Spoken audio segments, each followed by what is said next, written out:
Assalamualaikum warahmatullahi wabarakatuh. Perkenalkan, nama saya Lelina Saadatul Barakah, kelas BKI 2E, Fakultas Usuluddin Adab dan Dakwah. Saya akan memenuhi tugas mata kuliah Pendidikan Kewarganegaraan, dosen pengampu Ibu Risladiba, MPD. Di sini saya akan mereview buku yang berjudul Pendidikan Kewarganegaraan untuk Pendidikan Tinggi, karangan Dr. Ujang Carda, SSHMH, dicetak pada tahun 2018, penerbit PT Raja Grapindo, Depok. Materi pertama yaitu tentang orientasi terhadap pendidikan kewarganegaraan. Pendidikan kewarganegaraan dalam arti luas dimaknai sebagai pendidikan demokrasi yang bertujuan untuk berpikir kritis dan bertindak demokrasi melalui aktivitas menanamkan kesadaran kepada generasi baru yang menjamin hak-hak warga masyarakat. Nah, pendidikan kewarganegaraan sini berganti-ganti nama. Yang pertama, perkembangan sipik di Amerika. Pelajaran sipik di Amerika diperkenalkan pada tahun 1790 dalam rangka mengamerikakan bangsa Amerika. Yang kedua, perkembangan sipik di Indonesia yang diajarkan di SD, SMP, dan SMA. Yang ketiga, kewarganegaraan pada tahun 1957 membahas cara memperoleh dan kehilangan kewarganegaraan. Yang keempat, sipik pada tahun 1961 membahas tentang sejarah kebangkitan nasional. Yang kelima, pendidikan kewarganegaraan pada tahun 1968 yang berdasarkan kurikulum 1968 berada dalam kelompok pembinaan jiwa Pancasila untuk di SD maupun menengah. Yang keenam yaitu pendidikan moral Pancasila atau PMP, kurikulum 1975 yang bertujuan untuk membentuk warga negara Pancasila yang beriman dan bertakwa kepada Tuhan Yang Maha Esa. Yang ke-7 yaitu pendidikan Pancasila dan kewarganegaraan atau PPKN, kurikulum 1994, kemudian disempurnakan lagi pada tahun 1999. Nah, yang terakhir yaitu perkembangan pendidikan kewarganegaraan yang diajarkan di perguruan tinggi. Kemudian mengalami perubahan menjadi pendidikan kewarganegaraan. Materi kedua yaitu tentang memahami identitas nasional sebagai karakter bangsa Indonesia. Nah, pengertian identitas nasional itu ada dua kata. Yang pertama identitas dan yang kedua nasional. Identitas secara harfiah itu ciri-ciri, tanda-tanda atau jati diri pada seseorang yang membedakannya dengan yang lain. Adapun nasional yaitu identitas yang melekat pada kelompok-kelompok yang lebih besar yang diikat oleh kesamaan baik fisik seperti budaya, agama, dan keinginan, cita-cita, dan tujuan. Materi yang ketiga yaitu tentang memahami Pancasila sebagai ideologi bangsa dan negara. Ideologi berarti ilmu pengertian-pengertian atau dalam kehidupan sehari-hari ideal disamakan dengan cita-cita. Adapun makna ideologi bagi bangsa Indonesia yaitu selain ideologi, selain motivasi juga termasuk sumber semangat kehidupan negara. Nah, oleh karenanya akan menjadi realistis manakala terjadi orientasi yang bersifat dinamis antara masyarakat bangsa dengan ideologi.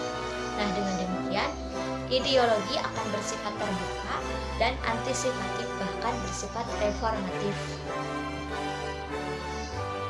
Dan adapun perbandingan ideologi Pancasila dengan ideologi lain, yang pertama yaitu ideologi Pancasila. Ideologi Pancasila ini bersifat netral, yaitu sebagai sistem berpikir dan tata nilai suatu kelompok. Nah, netral tersebut terwujudnya dalam ideologi bangsa dan ideologi negara. Yang kedua yaitu ideologi liberalisme. Liberalisme ini diciptakan bukan oleh pedagang atau industri, melainkan diciptakan oleh intelektual yang digerakkan oleh keresahan ilmiah. Yang ketiga yaitu ideologi konservatif. Menurut paham konservatif, masyarakat dan kelompok masyarakat lain itu bukan sekadar penjumlahan unsur-unsurnya, tetapi kelompok masyarakat yang paling banyak menciptakan kebahagiaan. Yang keempat, ideologi sosialisme atau komunisme. Sosialisme ini lebih didasarkan pada pandangan kemanusiaan dan menganut kesempurnaan watak manusia. Nah, paham sosialis berkeyakinan perubahan dapat dilakukan dengan cara damai dan demokratis. Yang kelima yaitu ideologi fasisme. Fasisme merupakan tipe nasionalisme yang romantis dengan segala kemegahan, upacara dan simbol-simbol yang mendukungnya untuk mencapai kebesaran negara. Materi yang keempat yaitu tentang memahami negara, konstitusi, dan warga negara. Negara adalah sebagai suatu lembaga atau sebagai wadah di mana manusia mencapai tujuan-tujuannya dan dapat melaksanakan kegiatan-kegiatannya. Nah, di sini secara umum ada dua bentuk negara. Yang pertama, negara kesatuan dan negara serikat.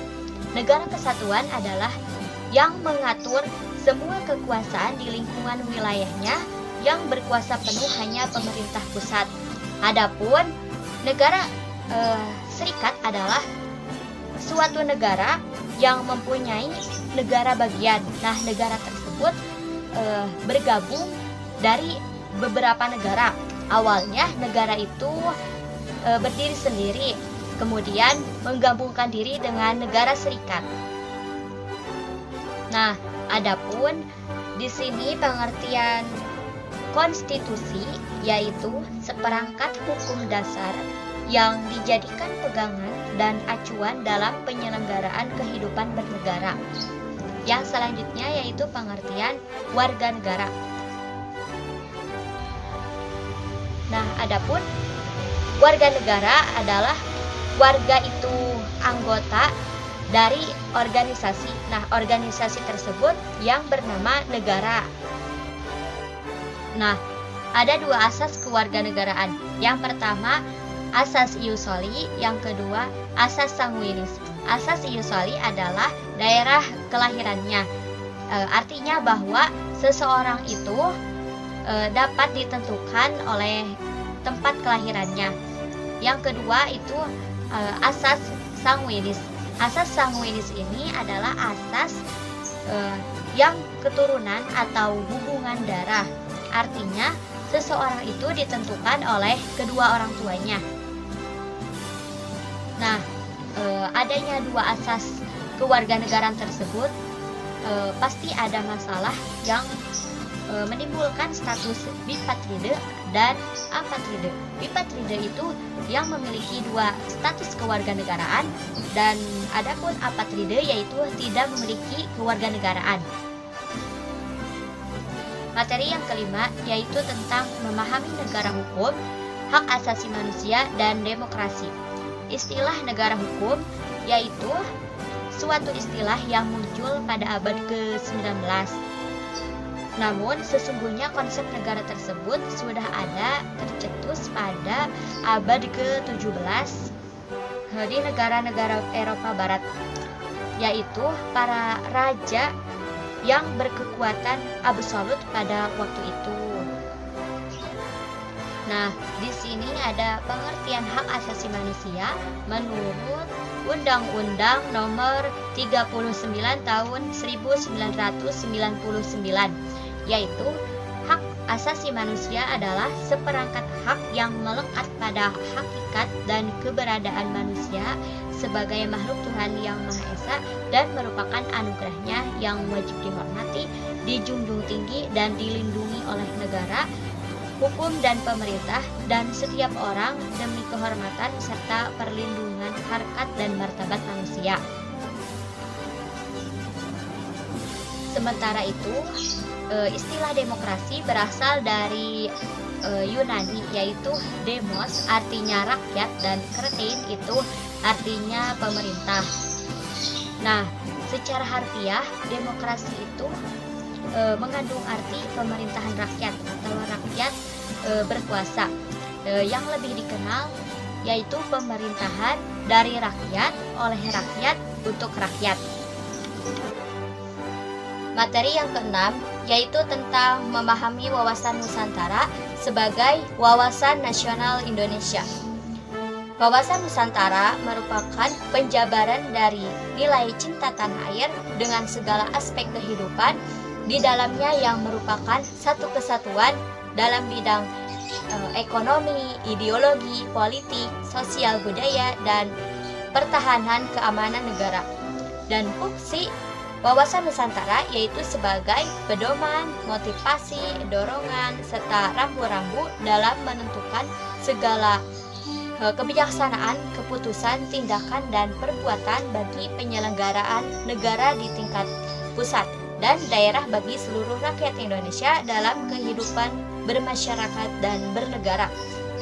Dan adapun hubungan wawasan Nusantara dengan ketahanan nasional, yaitu wawasan Nusantara bangsa Indonesia adalah wawasan Nusantara yang merupakan pedoman bagi proses pembangunan nasional menuju tujuan nasional. Sedangkan ketahanan nasional merupakan kondisi yang harus diwujudkan agar proses pencapaian tujuan nasional tersebut dapat berjalan dengan sukses. Oleh karena itu diperlukan suatu konsepsi ketahanan nasional yang sesuai dengan karakteristik bangsa Indonesia. Oleh karena itu, secara ringkas dapat dikatakan bahwa wawasan Nusantara dan ketahanan nasional merupakan dua konsepsi dasar yang saling mendukung sebagai pedoman bagi penyelenggaraan kehidupan berbangsa dan bernegara agar tetap jaya dan berkembang seterusnya.